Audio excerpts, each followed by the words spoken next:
Hi everyone, welcome back. If you have been looking for an answer to the reasons why churches are shut but markets are open, this is the video for you.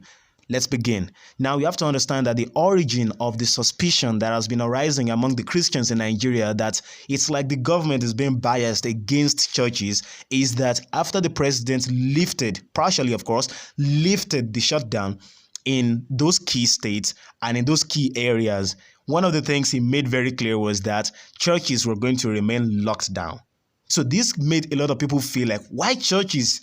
Markets are going to be opened. People are going to go to the markets. There's not going to be any sort of social distancing in the market. Yes, you might have your face masks on, but for the most part, we all understand in Lagos, all over the country, even in parts where there is still some quote unquote shutdown, people don't care about social distancing when it comes to the market.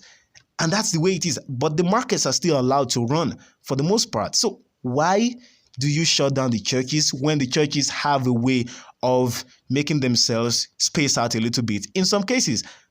But of course, this is a little bit disingenuous. This question is very, very disingenuous. What the president said was that the religious gatherings are going to be suspended for the short term or for as long as possible until we can get a lead on this issue. So it's all religious gatherings, and not only religious gatherings, all large gatherings.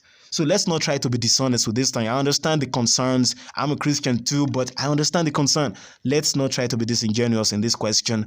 Muslims can't gather also. Christians can't gather. I understand that. But all sorts of large gatherings are forbidden too. So gathering in a particular hall for a conference, gathering in a particular hall for any sort of thing, gathering in a stadium, all these things are forbidden. So it's not only church. So we should not feel like we are being put upon by the government. It is not only the churches. So let's really get that. Now, I understand that the fact that markets cannot practice any sort of social distancing and yet they are being allowed seems a little annoying. But we have to understand that the reason why the markets are still being allowed to open in many places is because the government deems markets to be essential, that is, essential services. They consider churches to be non-essential. I understand that this sort of criterion or the criteria that they use to classify these things may be, in a way, very, very subjective. That's true, but we have to understand that what they use is that things that are going to keep people alive as long as possible. Physically alive, I'm not talking about spiritual health in this place. Physically alive should be allowed. Pharmacies, all sorts of things like that. We don't want people dying at home. We don't want people dying of hunger.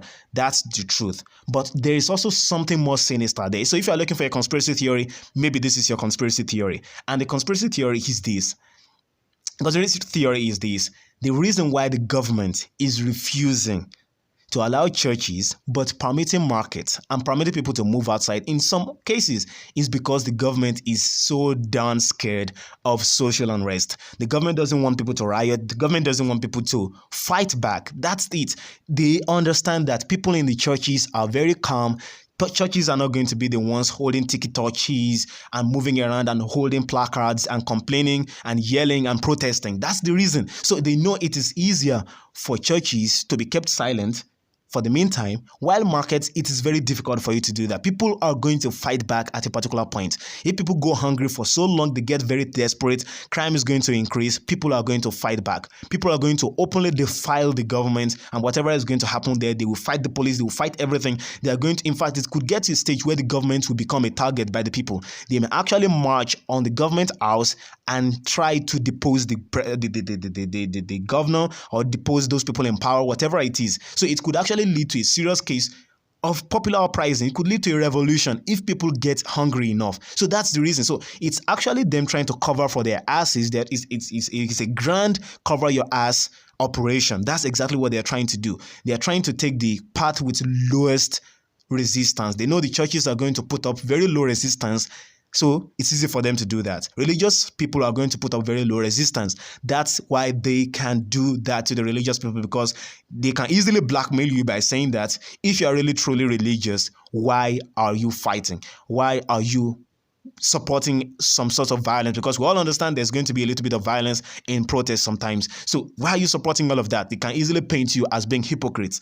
So they know churches wouldn't want to do that. So that is the reason why they can shut down churches continuously, but they can't do that with markets, even though markets are actually mixing people up a lot more than it would happen in churches. How many people go to the markets? Thousands of people per day. How many people are going to be in a particular church at a particular moment? Maybe hundreds at most. So that's it. That's it. So it's a kind of trade-off between what is going to cause riots and what some people are not really going to complain about. So that is the safest bet for them. So they can go around and grandstand and talk about how they're trying to protect the people while at the same time allowing markets to open. So it's not really about protecting people and trying to assert social distancing and all of that. It is simply because they don't want social unrest. They don't want people to riot. They don't want people to riot and cause problem in the society. That's the reason.